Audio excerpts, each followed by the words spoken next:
Hola a tots, com esteu? Anem a proposar uns jocs per a la setmana de l'11 de maig.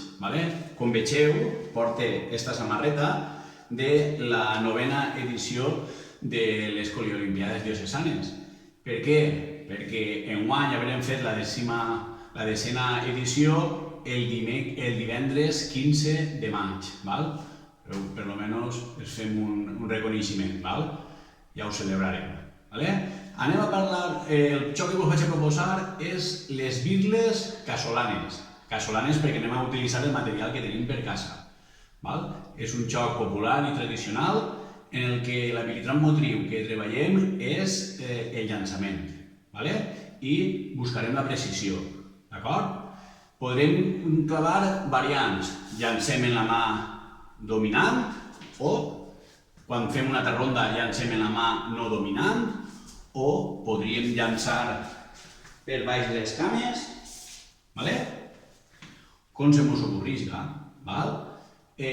La condició és que la pilota sempre vagi rodant per terra.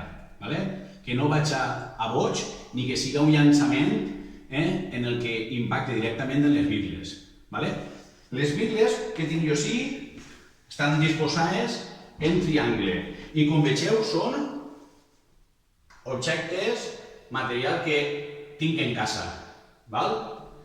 Vegeu, botelles que ja estan gastades, paper de cuina, algun pot de pilotes de tenis, tetabrins que ja estan acabat. Com jo sempre us dic, li donem un altre ús, reutilitzem i cuidem així el medi ambient.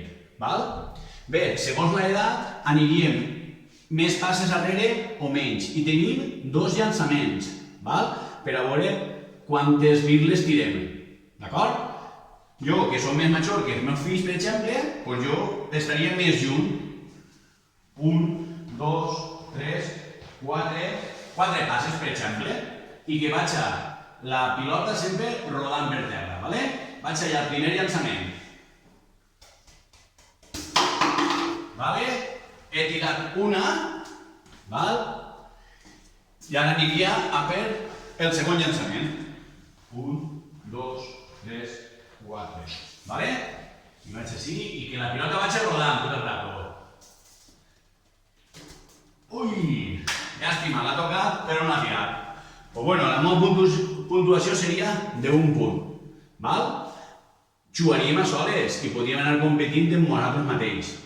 O podríem jugar en família, que seria el més divertit. I a veure en cada ronda qui aconsegueix més birles tirades. I recordeu les variants que us he dit al principi. D'acord? Espero els vostres vídeos, graveu-se i passeu-se bé en moviment. Adeu!